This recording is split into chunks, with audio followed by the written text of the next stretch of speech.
to get to hospital. For me, it takes about 40 minutes. When my wife had both of our children, we were living in London, and it was just 20 minutes down the road to the big hospital there, St Mary's in Paddington. I found that 20 minutes stressful and not having anywhere to park. But if you live up in Banbury, of course, it's a whole entirely different thing. Health bosses want to make the downgrade of the maternity unit there to midwife-led permanent, and they say the journey to the JR only takes between 40 minutes and an hour in a private car, which to me seems like a long time as it is if your waters have broken and you think the baby's on their way. Local MP Victoria Prentice is disputing that and says it's more like an hour and 40 minutes to travel from Banbury and to park at the John Radcliffe, which is another matter entirely, of course. So we went out and we took the journey with her. We are just leaving the Horton Maternity Hospital, where I was born, and we're driving to the John Radcliffe Maternity Wing. I don't know how long it'll take us. It's 7:40 on a Monday morning. I've had lots and lots of responses, over nearly 350 to my travel survey, and what the consensus of that has shown me is that most people allow about 2 hours to make the journey and to park. We might get there in an hour if we're lucky, we might not, but what it won't be, I'm sure, is the sort of journey that's described by the Trust and the Clinical Commissioning Group in their evidence, which is just taken from Google Maps. We're 40 minutes in, which is about the length of time that the Clinical Commissioning Group and the Trust think that you can do this journey in a private car. We're certainly a long way off being there yet, and we're a very long way off being parked. The good thing this morning is no major incidents on the major routes this morning. The bad thing, well, that still means they're quite slow, as they would be on a Monday morning. I feel so sorry for the dads. So we're an hour and 5 minutes into this journey. We are stuck in almost stationary traffic. By this point, presumably, if the Labour's progressing well, their wives or partners will really not be feeling great and will be quite frustrated by being stuck in traffic, and it must be awful to be the dad and just feel completely powerless to do anything to help. Oh, can't imagine what that must be like. An hour and 40 minutes. As I say, for me it was 20 minutes, and that was bad enough. That was stressful enough. When you're being shouted at by a wife or a partner who's about to have a baby any second.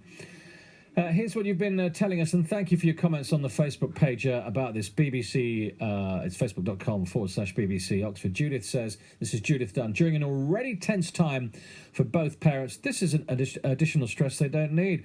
A woman in agonising labour doesn't need this, and how safely would the father be able to drive? That's a good point as well. She says, I wonder how many couples, will dial 999 for an ambulance because they can't cope with the worry. Paul Worth says, utterly ridiculous. Oxford can't cope for itself. We need more hospitals, as there's more housing in Banbury and in Banburyshire. And Natasha Maria Woodley says, what if you needed an emergency C-section? That's a good point as well.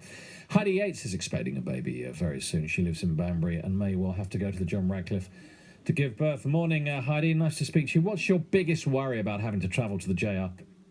Oh, good morning, David.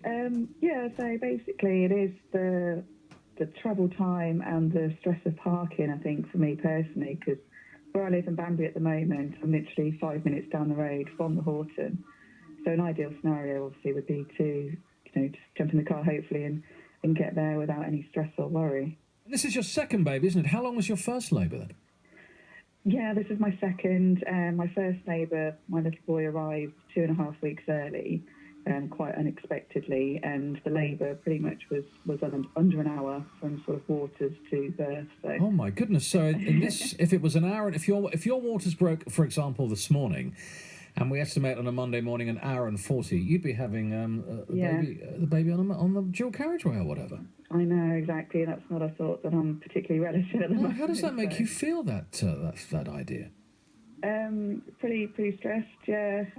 The anxiety is not great either. So to be sort of 35 weeks and with the prospect of having to travel all that way, obviously a lot of people have said, if your waters break in the middle of the night and you're absolutely fine, but as Victoria's established, this time in the morning on a Monday, it's not very good. No, I know that's a nervous laugh, but it is a big worry, isn't it? And also the business of parking. I played that down. We talked about that a while ago, but it is a big thing. Dad wants to be there. I know I did for both, and I was fortunate enough to be there for both of my children's births. But the idea that you're trying to park your car and fiddling around trying to find the right change while your baby's being born is madness, isn't it? I know. I can understand how they're, in a way, saying that all the specialist experts and everything are, it's good to have them in one particular place. But if you can't get there and you can't get there in time, then it's completely irrelevant having all these specialists there. And like you said, you certainly wouldn't want to miss the birth of your son, a father, and you certainly wouldn't want to be giving birth to your child on the side of the road either. Now, how does your partner, your husband, I assume, how does he feel about this? I don't know. Well, obviously he wants to be there, and he doesn't want us to be stressed as well during this whole process. So I think I'm probably more stressed than he is, because when you're in this situation yourself, of course. hard. But I tell you what he's Yeah. doing. I know exactly what he's doing, Heidi. He's doing that man thing of saying, "Don't worry, it's all Everything going will to be be fine." everything will be fine." But secretly, he's thinking, "What the hell? It's a Monday morning. What are we going to do?" How long have you got to go then? 5 more weeks 5 until more weeks. my full term, but obviously with the first child coming early, there's potential Could be any minute. for this one to come early. Exactly, yeah. So we're sort of bracing ourselves for Very for any exciting for you. time. How do you know what you're having yet? Any idea? Don't tell us though. Yeah, we're having. Oh well, we're just. Go on, I know. go on, I'm if you- for boys, so Oh, lovely. it's Very fine. nice. Yeah. Well, all the best for you. Can we keep in touch? It'll be interesting to find out exactly how long it does take you to get to hospital when Yeah, that moment absolutely. eventually comes. Well, I'll know more when I'm having my next scan, because if my little boy's small, like my first boy, I'll definitely have to go to a consultant-led unit like the JR or Warwick. If not, then hopefully I can have them at the Horton, but I won't know for a couple more weeks. Thank you very much. All the very best, Heidi. You're welcome. We'll stay Thank in you, touch. Dan. Thank you. There's Thank you. Heidi Bye-bye. Yates. We'll speak to Robert Courts, Conservative MP for Witney, about this in the next hour. The Clinical Commissioning Group, which is behind this plan, says it'll be considering the survey from Victoria Prentice as part of their consultation on changes to our health service. How long does it take you to get to hospital if you had to leave right now from wherever you are in Oxfordshire? How long does it take you to get to hospital, and how long should it take? I think anything over half an hour is unacceptable, isn't it, really? 7:14 right now.